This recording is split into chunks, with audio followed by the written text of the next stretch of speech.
Melanie didn't know what to do anymore. She paced back and forth, unable to calm herself down. The wedding dress even seemed to cause unbearable pain. It was heavy and awkward, but that wasn't the issue. Where was the groom? There were only 15 minutes left before the registration. The guests crowded around the registry office waiting. The bride had to keep her emotions in check, which was especially difficult. Melanie's friends were already exhausted, either from high heels or tedious wait-in. They couldn't wait to start taking pictures and posting stories on Instagram. The photographers leading the ceremony were just as nervous as Melanie. Time passed, and Adrian was still not there. Tension was in the air, and every minute, Vanessa and Nicholas's faces looked more and more puzzled. How is it possible to be late for your own wedding? The bride's mother was the first to speak, apparently tired of the tedious waiting. The passion subsided literally a few minutes later. An old Buick, the same age as Melanie, pulled up to the registry office. The guests stared in surprise at the young man who got out of the car. He was dressed in a simple trouser suit and held a bouquet of 3 chrysanthemums in his hands. That men and women emerged from the back seat. They seemed a little younger than Melanie's parents, and their attire would have caused even more questions. Without any embarrassment, the company began to climb the stairs. "Oh, what an interesting costume wedding," someone of Melanie's guests shouted.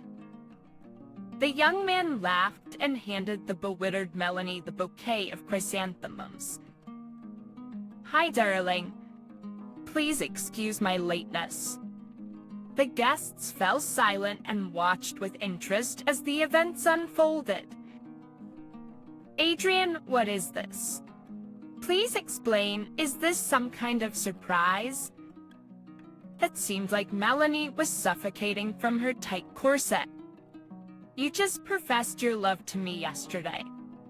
Has your attitude towards me really changed so quickly? Stop kidding around, Adrian. What kind of circus have you created here? Did you decide to humiliate me completely?" "Well, thanks.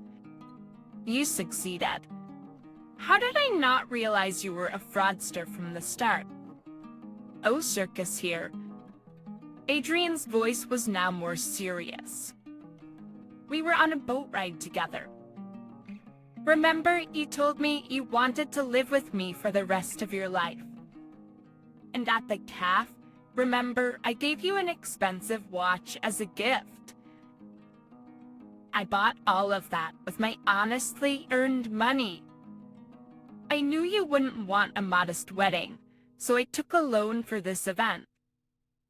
Melanie covered her face with her hands and cried silently. She couldn't imagine that the happiest day of her life would turn out to be the worst. The girl thought she had met a considerate, gentle, and wealthy young man. After painting her cloudless future in bright colors, she even started to do worse in university, naively thinking that she wouldn't have to immediately start looking for a job after graduation, as her parents had constantly urged her to do. The financial situation of the future groom did not raise any questions either, stylishly dressed in an expensive car, with a flat that was able to be built in the most prestigious area of the city. No, Melanie didn't think she had won the lucky ticket. All of this was natural to her. She was from a well-to-do family and was pretty, so why not choose a partner to match? Adrian tried to embrace the bride, But Melanie pushed him away and said angrily, "How could you? How could you embarrass me in front of all my relatives on such a day? I coax there will be no wedding." The girl turned her back on the guests and walked away. The stunned parents of the bride and groom silently looked at each other and didn't know what to do. One of the bride's friends secretly took out her phone and filmed everything that was happening. The guests froze as if petrified. It's not every day that you become a hero in such a dramatic situation. Naturally, Melanie's father was the first to come out of shock. "Daughter, come back, everything is fine." Anything can happen between a bride and groom. But Melanie, no longer hiding her desperate state, burst into tears and ran down the sidewalk. Vanessa ran after her daughter. Nicholas sat on the steps of the registry office and lowered his head. Now all attention was focused on Adrian. He confidently handed the chrysanthemum bouquet to his parents and sat down next to Melanie's father. "You, dear Nicholas, have worked diligently all your life, just like your wife. You gave your daughter the best, but only one thing was missing: honesty and selflessness." "What are you talking about? My daughter is an honest girl. You're the one who lied to her, took her to restaurants, drove her around in expensive cars." "But why? If you couldn't afford it, why didn't you tell her yourself? I'm certain if she loved you, it would not have been a problem. You would have achieved everything together with time. Why didn't we see through you, swindler?" Melanie's father looked at Adrian with hatred. "No one doubts your daughter's honesty, but why did she run away when she found out about my situation? I'm not a drug addict, not a drunkard, not a criminal. I earn money through honest work. Yes, the pay may not be big, but it would be enough for us to live on. And you know what? I won't justify myself anymore. I loved your daughter sincerely, but today I saw with my own eyes that she doesn't need me. She cares about money, the impression she makes on people, but not me." His relatives stood and listened to the groom's strange confessions, but they still couldn't understand what was going on. Melanie's friends were the most perplexed. Adrian had taken the girl to cafes and restaurants and given her gifts, and now what? Had he suddenly gone bankrupt, or had he been pretending to be rich all this time? Nothing was clear. No one moved from the square near the registry office, as if they were waiting for something, but didn't know what. Adrian finally stood up and was about to leave, but suddenly a woman in a bright, colorful dress blocked his path. It was Melanie's aunt. "Where are you going? Do you think you can disgrace my niece like that and just leave? If you loved her, how'd you have arranged this? Look, how many guests have been invited, how much effort has been put in." The woman's voice broke into a scream. "And why don't you, respectable guest, ask your beloved niece Melanie why she refused to marry a simple working guy? No benefit, so no marriage," Adrian said, noticeably getting nervous. "Is it shameful that a girl wants to do better in life? And children will appear. Then she will have to sit on a penny during maternity leave? Is this calculation? This is called a reasonable approach.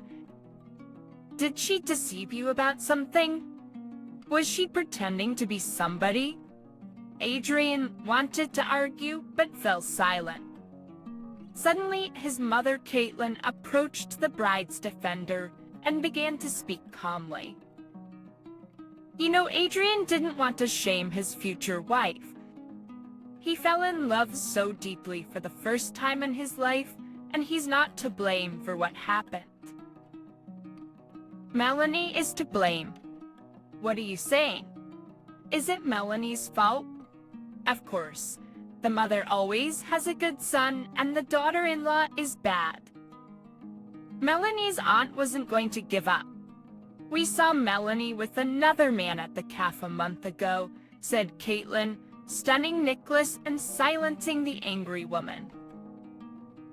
We were sitting with mutual friends at the cafe. Melanie didn't see us, but we overheard through the partition how she was telling the young man that she really loved him and was only marrying Adrian for his money. We couldn't keep this from our son.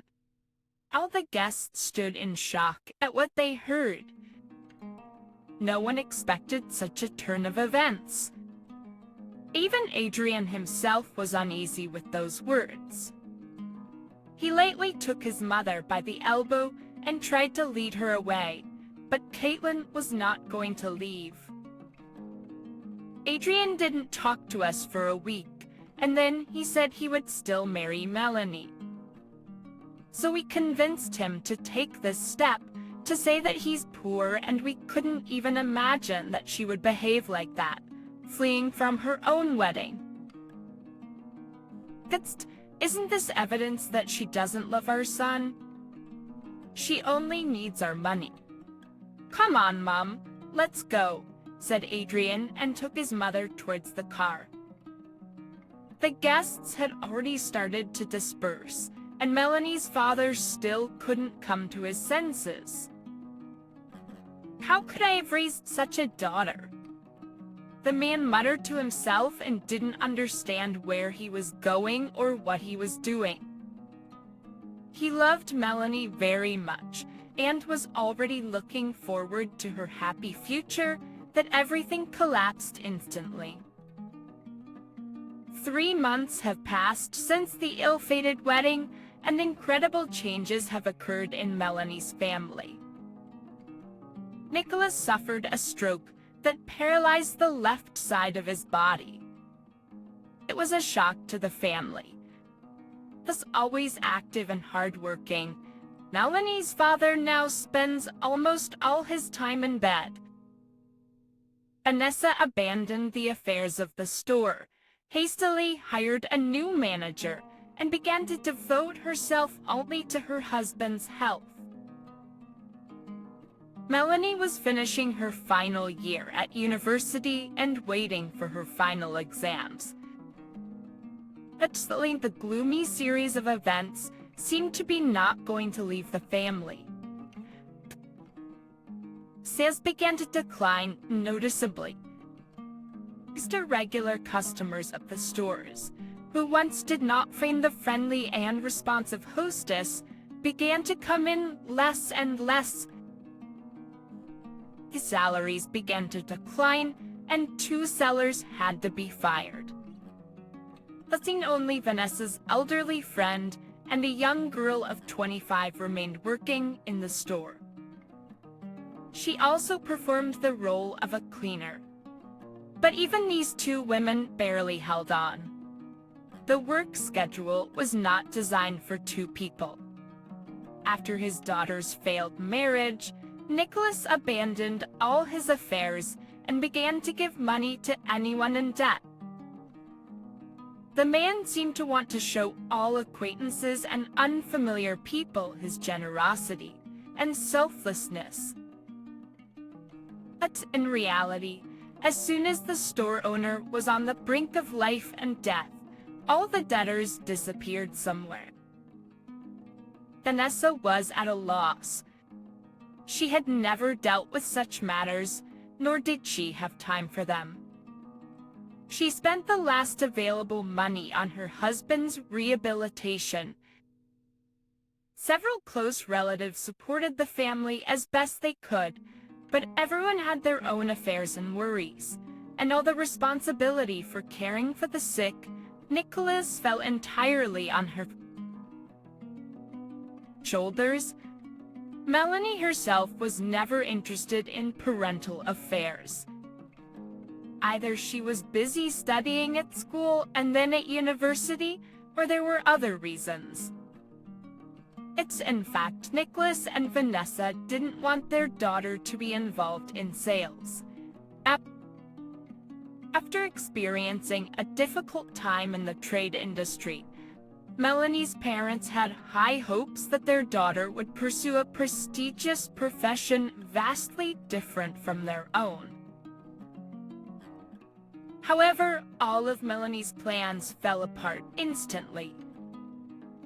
She didn't know how to help her parents, and perhaps she didn't want to. She had no interest in taking care of her father or being involved in the family business. Melanie's close friends seemed to have vanished into thin air. She used to completely satisfy them when she was cheerful, carefree, and financially secure. What about now? She was always out of money and out of time. She began acting like a victim who had been betrayed and humiliated. Many classmates did not stop gossiping. She thinks she's depressed and a victim, but in reality, she wanted to sit on 2 chairs, to marry a rich guy and behind his back, to have an affair with another. It didn't work out, and everyone blamed her for her father's stroke. There was no sympathy from relatives or friends. Adrian, who was supposed to beg for forgiveness, did not respond to calls or messages. Even her own mother had not spoken to her in days. At the end of June, Melanie finally received her university diploma. Upon arriving home, the girl flopped onto her bed and picked up her phone without saying a word. "Melanie, could you please go get some groceries?" her mother asked from the other room. "Don't you have anything else to say to me?" Melanie replied defiantly. "Melanie, we haven't had milk or bread in the house for 2 days.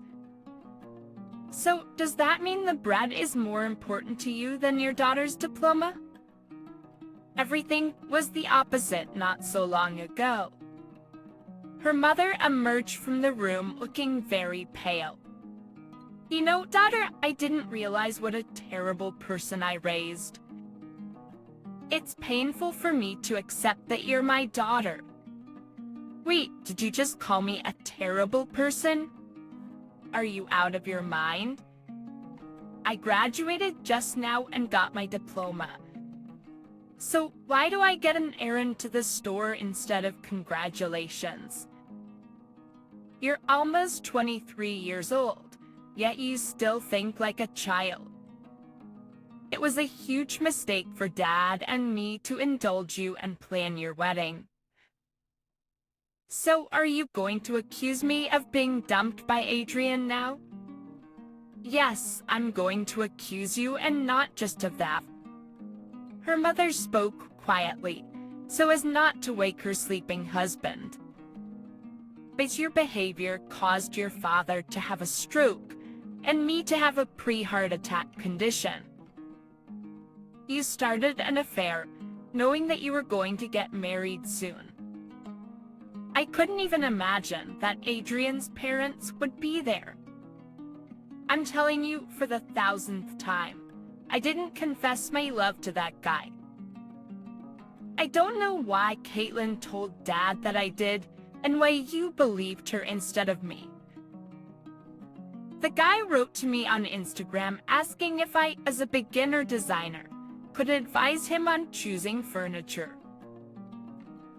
I naturally agreed. Experience needs to be gained, right? We met, I gave him a few tips, and he decided to thank me and invited me to our student cafe. We sat, drank coffee, and talked. He started flirting with me. I told him that I was getting married soon so that he wouldn't expect anything from me. Then he started asking me all sorts of questions, like whether I could love him. I answered no, and I started getting ready to go home.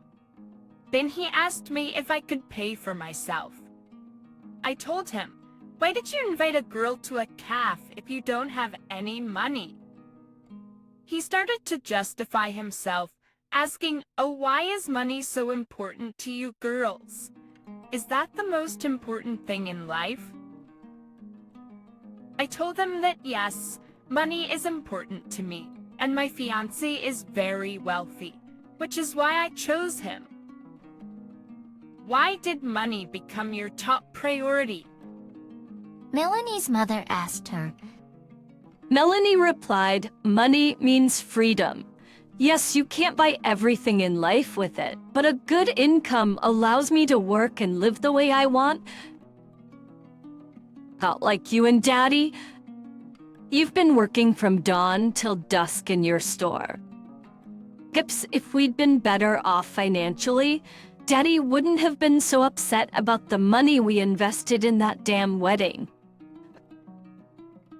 Vanessa wanted to get angry at her daughter's words, but suddenly became suspiciously calm.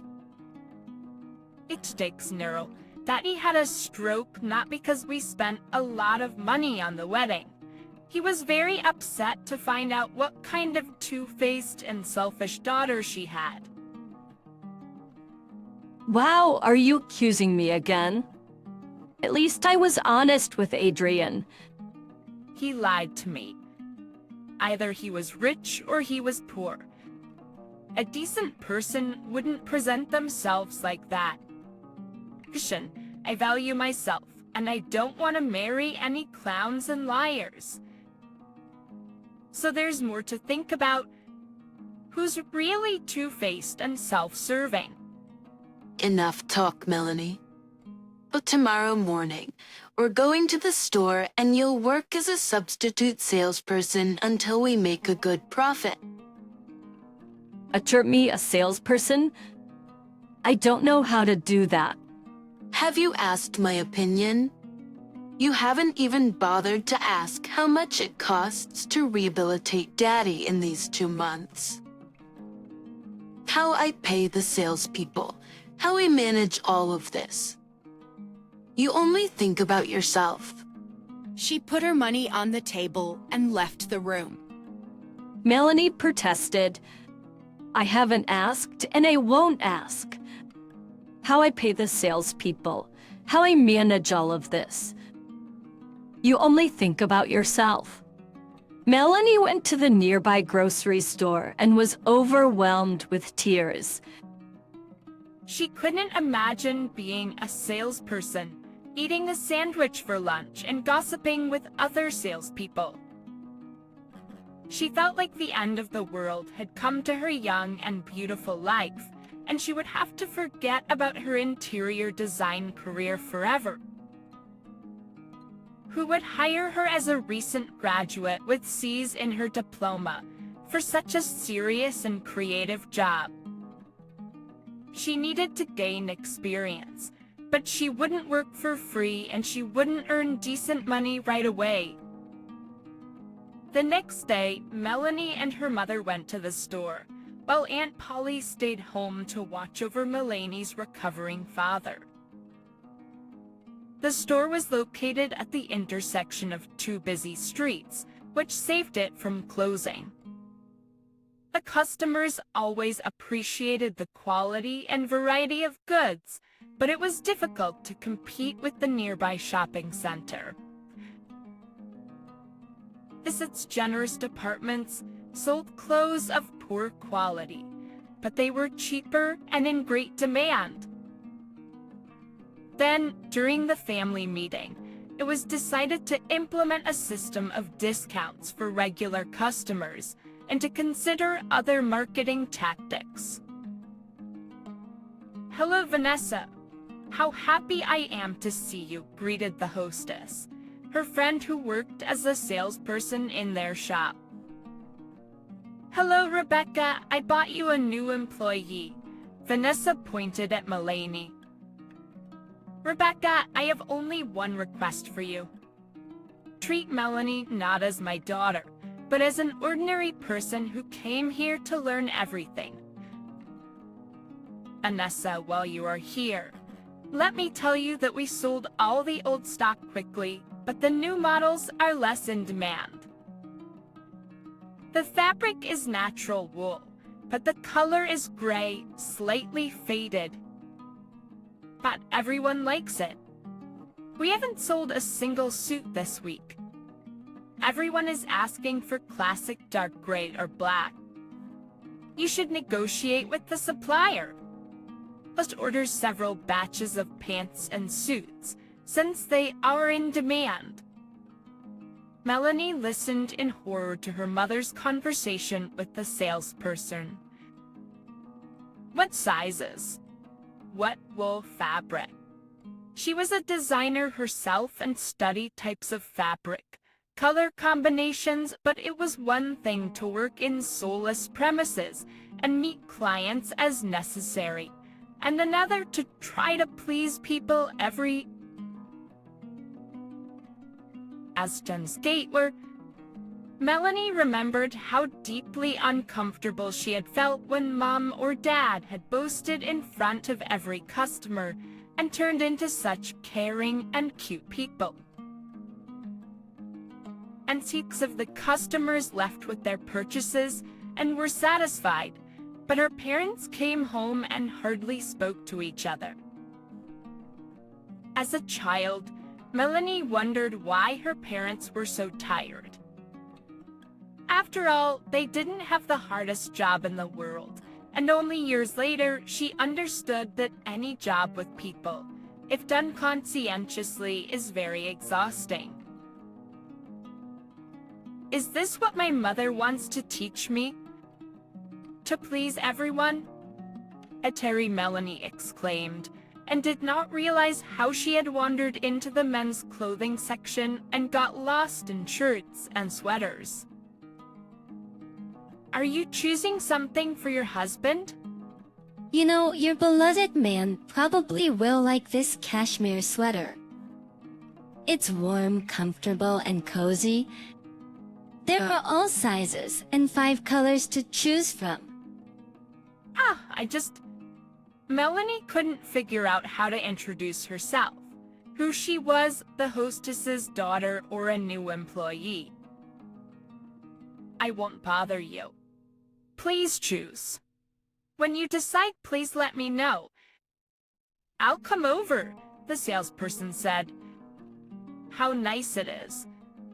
It turns out that the salespeople in our store behave so nicely. Melanie noted to herself that the girl was gorgeous and polite. Her gloomy mood vanished like smoke, and for the first time in her life, she felt the joy of communicating with people. She wanted to work as a salesperson. That's as funny as it sounded. Melanie left the men's shirt section and headed towards her mother with enthusiasm. What should I do? I'm ready to work. Vanessa looked like she had seen a ghost. Her always dissatisfied daughter suddenly took the initiative. Like my daughter Melanie. But you, Rebecca, know her well, and you, Greta, have recently started working, and I haven't introduced you yet. The girls looked at each other and laughed. Nice to meet you. Nice to meet you too. Greta told the owner that she had mistaken her daughter for a customer and began to offer her men's pillows. Inessa smiled, observing the interaction between the two girls. She knew Melanie had a difficult character and had no illusions about her daughter's work in the store. But these few months, she had accumulated so much fatigue that she decided to let it be.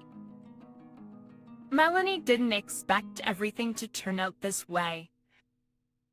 bone since she became a seller of plus-size clothes.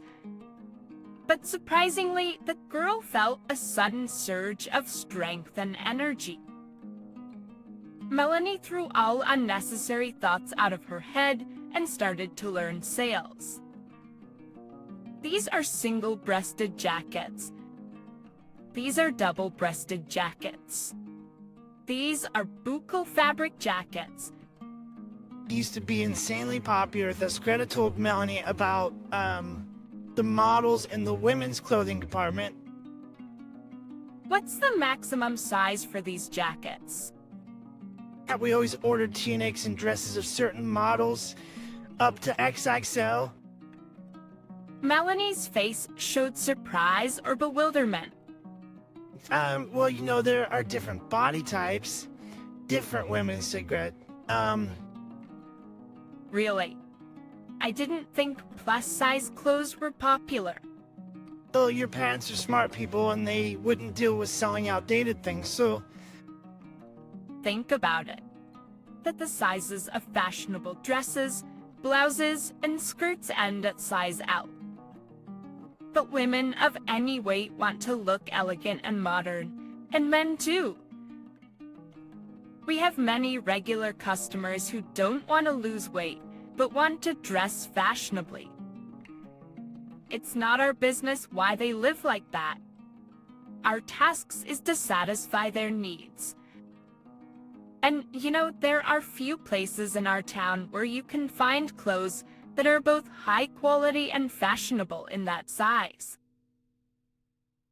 Of course there are online stores, but they have long been on our heels. But in any case, when a person comes to us, we don't just sell them something heartlessly. We learn about their desires and try to offer options. Yes, our main task is to sell. But who, if not a seller, will suggest to us? We'll suggest to the buyer what suits them, what to wear with it, how to combine it. Look, Greta pointed to the women's clothing section. This is a dress with a basque. It seems like just a decorative detail in the dress, but no, it's the basque that balances the proportions between a normal waist and wide hips. Decor this dress. Pick a bright scarf, shoes, a bag, and it will all play out completely differently. Melanie listened with an open mouth to Greta's advice and realized that she had underestimated the work of a clothing store seller and slightly overestimated herself. Greta didn't tell her anything fundamentally new. Melanie had an idea of the cuts and correct combination of clothes. After all, in her past life, she followed fashion trends and regularly went shopping with her friends. But Greta opened up a new world to her when she talked about how to talk to the customer without violating subordination, how to please a client so they leave the store satisfied, sometimes not buying anything. I like working here. Really, Greta shared with Melanie during lunch. I have a lot of respect for your mother, so I didn't leave with the other salespeople. Not every store owner would sell their jewelry to pay their employees. Yeah, my mom is a strange woman. Melanie barely managed to squeeze out the words as she thought to herself. Mom didn't say a word about selling her jewelry. Why do I find out everything from strangers? And really, I didn't even notice that Mom doesn't wear earrings or a ring. I'm a terrible daughter. I'm unable to learn properly, earn money, or get married. From that day on, Melanie didn't just work part-time at the family store. She started trying harder than ever. She worked with Greta for several days and Rebecca for several days. She only took one day off per week. Melanie served customers in the store, sorted and steamed clothes in the warehouse, dressed mannequins, and monitored the size grid of the most popular models. But most importantly, she took on the responsibility of promoting the store on the internet, which Vanessa used to do alone. Melanie didn't understand marketing or PR, but her strong desire to bring the family business back to its former level was stronger than her doubts. She began actively maintaining the store's social media page, posting photos of clothing, describing product characteristics, and answering customer questions. Vanessa saw how hard her daughter was trying, how politely she communicated with customers, how she got into all the intricacies of working with the cash register. Despite all the sadness she felt, Melanie found new strength in herself. Despite all the sad events in their family lately, Mom was happy about this belated adulthood. Melanie no longer sent 1,001 voice messages to her friends, no longer endlessly scrolled through the newsfeed, no longer snorted at every request, and spent her only day off with her father. Vanessa regretted insisting on Melanie's hasty marriage, not letting her date this guy and not getting to know his parents. Then the marriage seemed to her like the perfect solution to knock all the nonsense out of her daughter's head and turn her into a serious person. First, there would be responsibility for the family, and then, God willing, for the child. How wrong she was, thinking that someone could fix someone. No, only a person can fix himself or circumstances. Several more months passed, and Nicholas began to gradually feel the left side of his body. A full recovery was still a long way off, but this fact was already incredible happiness in Melanie's family. It's the efforts of the doctors and Vanessa's care paid off. The woman was thrilled, but at the same time she realized with sadness, would Melanie have changed for the better if such trouble had not come to their home? One Monday, Melanie and Greta were working at the store. The morning was unhurried with no customers yet. The girls were picking out outfits for the mannequins and laughing. "Hello, girls." An elderly woman walked into the store and smiled sweetly. "Hello," HEL's people answered, almost in unison. "How good that you work from 9.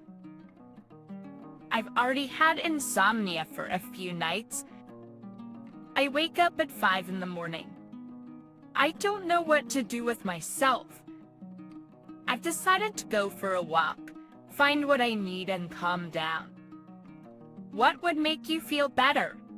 A silk blouse, a dress, or a warm cardigan?" Greta approached the customer and stopped not far from the woman. "You know, I have a problem," she said.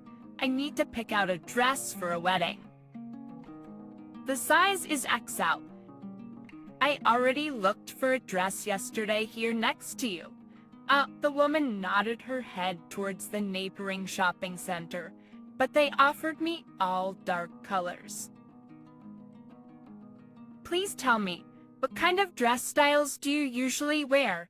What would you like to show off and what to cover up?" Oh girls, at your age you need to open everything. You're young and slim, but at my age it's better to cover up. I want something light and pleasant. "If you find a dress with a light wrap, I will be happy." The saleswoman showed the elderly woman all the fancy dresses in the store in her size. Pepper looked at everything they offered her with great interest, understanding that the process would be long. Melanie decided to have an easy conversation with her. So, your wedding is coming up soon, and is the bride pretty? No, still 3 weeks until the celebration, but I like everything to be ready in advance. My grandson's name is Adrian. As for the bride, I haven't seen her yet. I just arrived 3 days ago. I live far from here. My son brought me a plane ticket. He said, you'll celebrate your grandson's wedding and stay with us for a month. So I came. The woman tried on all of the dresses but couldn't decide which one suited her best. Girls, I've already tortured you enough. I'm sorry, but I haven't bought anything for myself in so long. There's not much occasion to dress up in old age. My son told me that the wedding will be at the highest level. The bride is from a very wealthy family. It's good that the bride is well off. We're not rushing you at all, Melanie smiled. There will be fewer problems in married life. Oh dear, money is not always a guarantee of a happy marriage. Take my son, for example. He used to be a calm and reasonable person, but now I don't understand what's happening to him. He became nervous and agitated. His wife squeezes everything out of him for a luxurious life. Caitlin loves to go to the most expensive resorts and wear expensive clothes. But one thing is good. My grandson is a decent guy. He helps his father in business and does what he can. Auntie Melanie's eyes blurred. I'll take this one. Breezes the pink color refreshes well, and the fabric is pleasant to the touch, decided the elderly woman, looking satisfied in the mirror. Melanie felt as a pounding ache overwhelmed her, and the elderly woman looked at her suspiciously and asked, "Are you feeling okay?" Melanie couldn't hide her tears and quietly sobbed. "I'm sorry, I'm just tired." "Don't cry, dear. You'll have your own celebration in life and you'll get married," the woman comforted. "Tons, you know, I was supposed to have a wedding, but it fell through because of me." The woman took Melanie's hand and said softly, "Don't cry. Let's process my purchase now, and we'll go outside and you can tell me everything." 10 minutes later, Melanie was already telling Adrian's grandmother about everything that unfortunate day.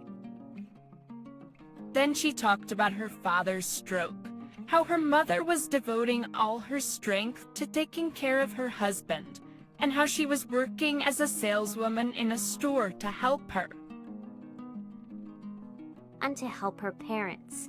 My dear, to say that I'm shocked is an understatement, Mrs. Sullivan said. I'm very sorry about your father, but tell me honestly, did you really cheat on Adrian? No, of course not.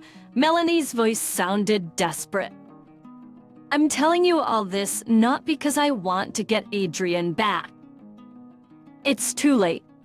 He's getting married. I'm just upset that I was slandered in front of all my relatives, friends, and my father who couldn't bear such shame. My parents always thought of me as not serious, and I couldn't convince them that I didn't confess my love to a stranger. It was just some idiotic coincidence. I agreed to go out with the person who needed my designer advice. I didn't see anything wrong with that. Why would I go to the most popular cafe in our city if I were a cheater, just before the wedding? It's called iPizza. opened a year ago, serves delicious food, and the prices are reasonable. We call it the student cafe. There are always plenty of students there. Melanie, do you still love Adrian? Mrs. Sullivan unexpectedly changed the subject. I think I love him, although I'm giving the word loves a slightly different meaning right now. I know you'll ask me why I ran away from the wedding if I loved him. You see, I was preparing myself for a happy married life with the man I loved. I won't lie, that Adrian was a wealthy guy. I thought that if I married him, I would become financially independent of my parents and live as I pleased. Before my father's incident, we had no problems with money.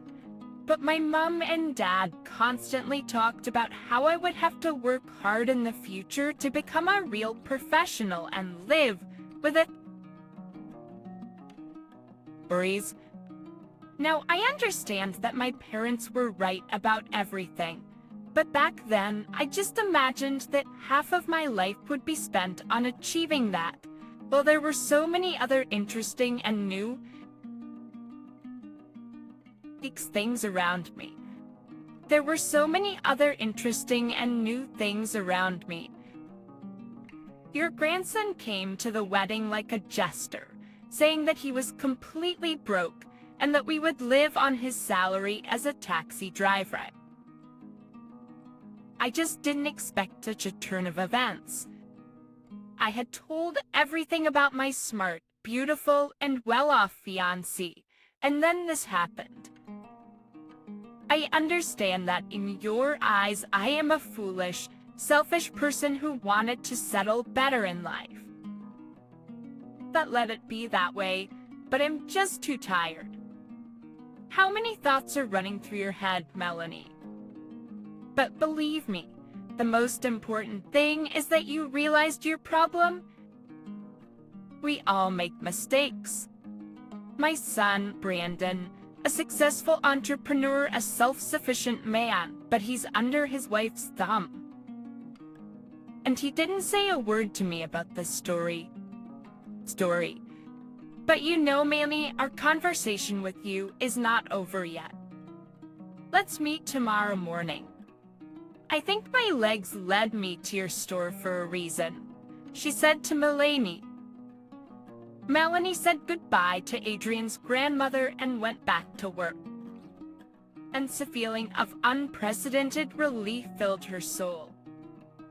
Suddenly someone called her name, and some stranger pulled up too close to the sidewalk in his car and gestured for Melanie to sit in the front seat. The girl ignored him and went on her way.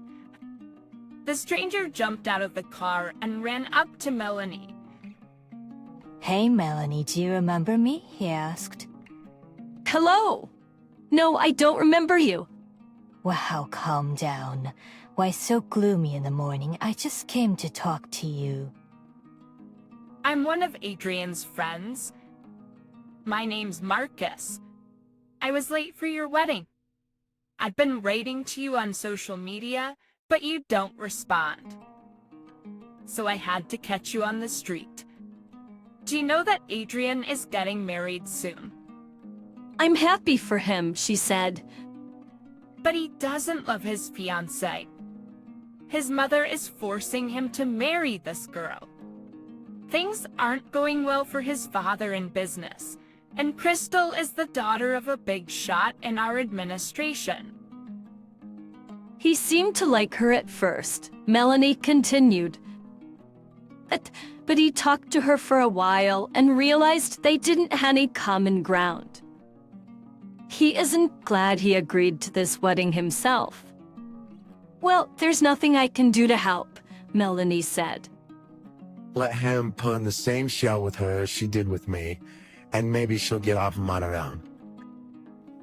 Maury, I'm serious. You have to tell Adrian that you still love him and there will be no wedding, bitch. He's setting the trap for himself, and I just want to save him. Marcus asked. Why do you think I still love him and should save him from such a good, advantageous match? Marcus added, and do you think I'll believe both of you, especially Adrian, who played a prank at your wedding? Marcus said, this is not a joke, Melanie. Marcus said goodbye and left. The girl turned around and went towards the store. Vati, Aparium and be Melanie? Marcus shouted after her. Do you even know how much Adrian is suffering because of what happened? He's proud. He just can't call you himself. The woman said, a man is the master of his own destiny. Melanie loudly pronounced the first phrase that came to her mind and walked even faster. Melanie, do you even know how much Adrian is suffering because of what happened? He's proud. He just can't call you himself. The woman said, a man is the master of his own destiny. Melanie loudly pronounced the first phrase that came to her mind and walked even faster. Caitlin, dear, Melanie said, make me some tea, please. Of course I will, Caitlin replied. But it's just wonderful. You do everything yourself, and now you're asking me to do it. Do it, Caitlin. You know I wanted someone to take care of me, like in a calf. I only go to such places rarely. There is no such variety of places in my small town. So, what's stopping you from going to a cafe or restaurant? Brandon and I often go to such places. Yes, you're probably right. There's a woman living in the house across from you who recommended going to a cafe. What's it called? Oh, I remember. Just pizza? She said it's tasty and cheap. Do you think it's worth going there? I'm shocked by such advice. It's a youth cafe. There's constant noise and the staff is rude. No, definitely not. Have you been there, Caitlin? I've been there once. Thanks for the advice, dear. But now I'm going for a walk. Mom, where are you going? Asked Brandon as he saw his mother leaving. Yes, Sonny, I am. Could you please drive me? It's nearby. She replied. Under his wife's watchful eye, Brandon and his mother left the apartment. I'm starving. I was planning to have some lunch at home, said Brandon, clearly nervous. I came up with an excuse to talk to you face to face for once. But sit on that bench over there. I know what this is, Mom. As a former senior investigator, you're going to interrogate me. I used to joke about that, but now it's true. That you're the future of your only son, and my only grandchild depends on it. So tell me, why did you ruin Adrian and Melanie's wedding? What are you talking about, Mom? You know that Melanie refused to marry Adrian when he told her that he was poor and worked as a taxi driver, replied Brandon, exasperated.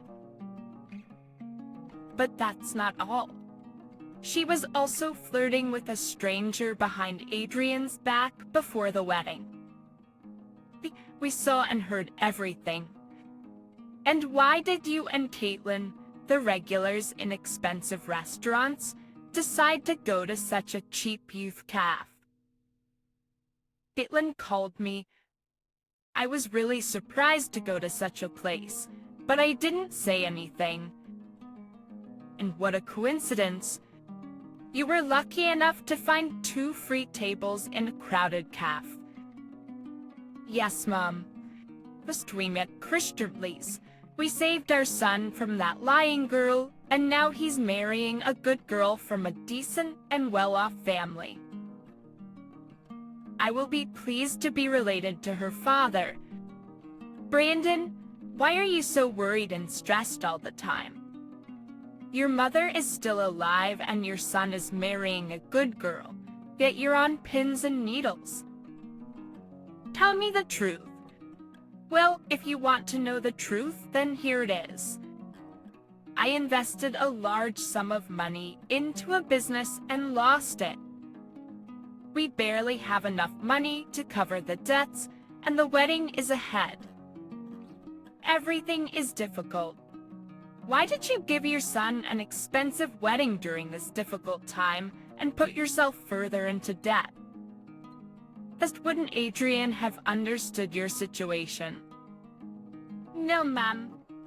Caitlin believes that if we have a grand wedding, then Nicholas, Crystal's father, will treat us better in the future. You know what, my dear? Don't ruin your own life or your child's life. It won't end well. It's better to cure your addiction to Caitlin, who plays you like a puppet. By the way, I accidentally met Melanie yesterday. She works as a salesperson at her parents' store. I can see through people, and I can assure you that she's an honest girl who just got a little confused. Well, Mom, I don't even want to listen. Brandon was already about to leave. Wait, she explained to me why she reacted like that and ran away. You know, if your father had surprised me like that, I would have at least hit him with a frying pan. Besides, Melanie's father just started recovering from the stroke he got after your mess. If you're saving your money, make it a prenuptial agreement instead of a circus. I heard that Melanie's father is in a bad condition, and I'm very sorry for that, but Adrian offered him money for expenses and he refused. We decided that it would be a good lesson for our son to find out who is with you because of money and who is with you because of love. Maybe you shouldn't do such a test for your Caitlin. Yesterday, I saw a check that fell out of her purse. She bought herself another leather coat. So now I understand why you have money problems. I could live off that amount for half a year. Mom, let's end this conversation. Stop accusing us. Adrian's wedding will still take place. He's busy preparing for the celebration. Yes, I see. He's preparing so much that he's become pale in front of his laptop. He doesn't even have time to eat. Mom, he's an IT specialist. That's why he doesn't leave his computer. Okay, do what you know. Go eat. We'll talk tonight. When Brandon left, Mrs. Sullivan called a taxi and went straight to the store to meet Melanie. She told the girl about her suspicions and convinced her to meet again with the guy to whom, according to Caitlin, she confessed her love.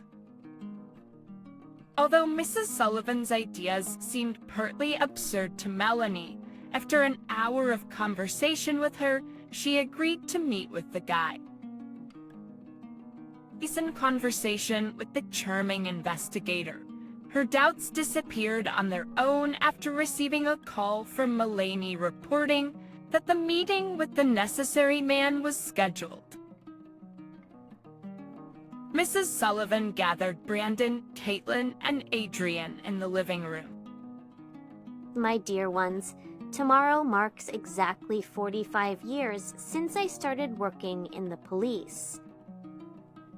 That's why I want to invite you to the restaurant and celebrate it. At the appointed hour, the whole family was already seated at a cozy caf table, enjoying various delicacies. There weren't many people in the restaurant. The conversation at the table flowed like a river. Mrs. Sullivan told Adrian about what his father Brandon was like as a child, what he liked and what he was fond of in his spare time. Of course, some stories about her work as an investigator in her native town were also told by the elderly woman. After consuming several alcoholic drinks, Caitlin suddenly asked her mother-in-law, "Tell me, where did you get the money for this restaurant?" It's a very exquisite and expensive place. Don't be offended. I'm just curious. Don't worry, Caitlin dear. We're spending my hard-earned money. I have a good pension, and thanks to my son's regular help, I have saved a decent sum in the bank. This money will be enough for Brandon to pay off his debt and for Adrian not to marry a girl he doesn't love whom you picked out for him. Hassan almost choked on his cocktail when he heard those words. He'd only shared his doubts about marriage with his close friend, but how could his grandmother know all this? Brandon was stunned by his mother's candor and didn't know what to say.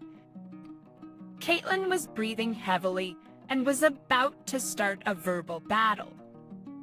I'd been living on this earth for years, and I immediately realized that someone was putting pressure on my son and Adrian. Some people like to solve their problems at the expense of others, but that's not your option, grandson. I'm sure you're an honest person, but you're influenced by your mother, who doesn't deny herself the purchase of a 25th Himalayan goat fur coat at a time when there are problems in the family. I've been living on this earth for years, and I immediately realized that someone was putting pressure on my son and Adrian. Some people like to solve their problems at the expense of others, but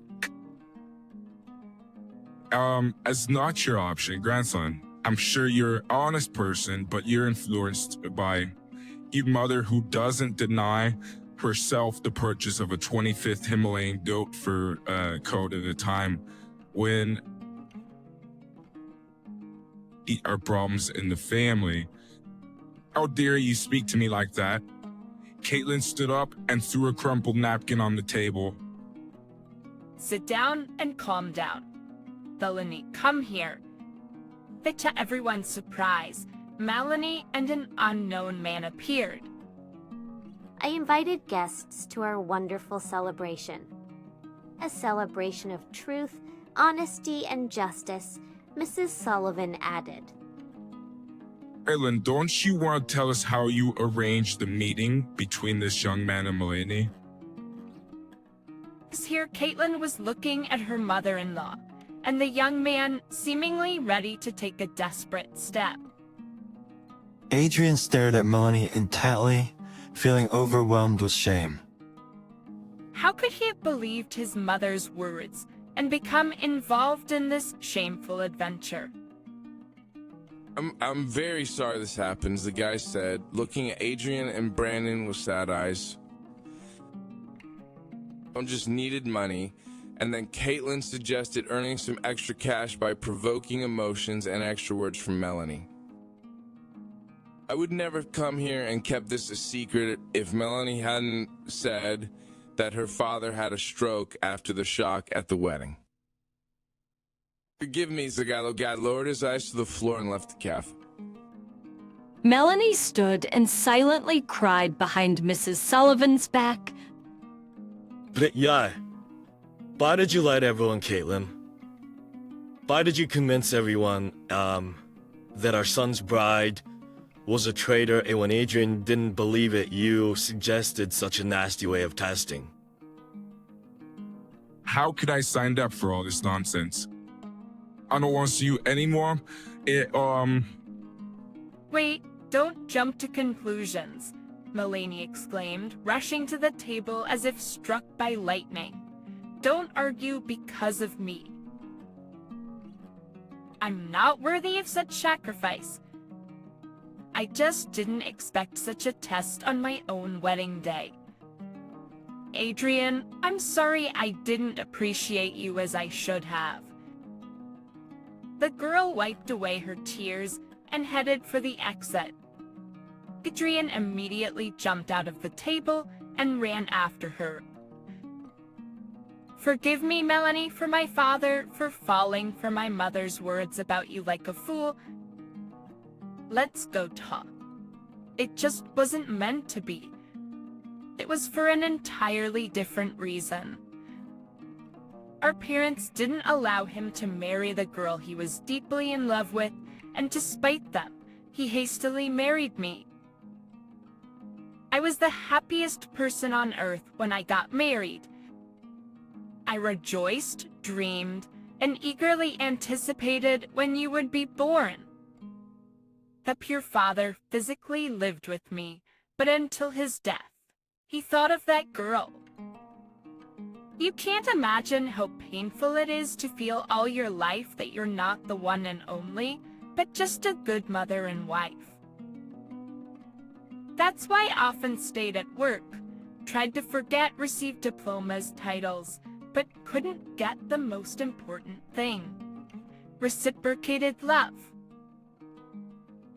So please forgive me, son, if I couldn't give you enough motherly love.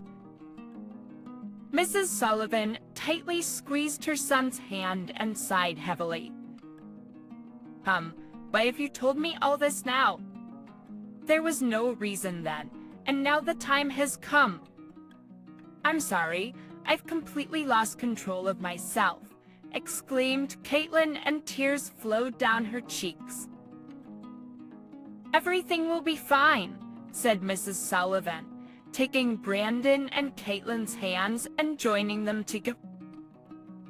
Impatience, the waiter approached the table and was about to ask for the bill when a tall figure of Adrian appeared from behind him.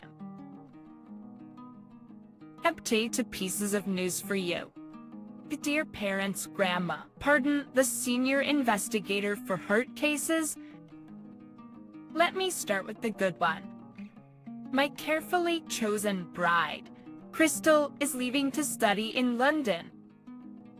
As a result, the wedding is cancelled, by the way, according to her wish. The second news is even better. That Melanie and I want to get married again. This time for sure. I clarify precisely get married, not have an outrageously expensive wedding. Who's in favor? Raise your hand. Brandon, Caitlin, and the grandmother raised both hands without a word and laughed out loud. Finally, there was complete mutual understanding in their home.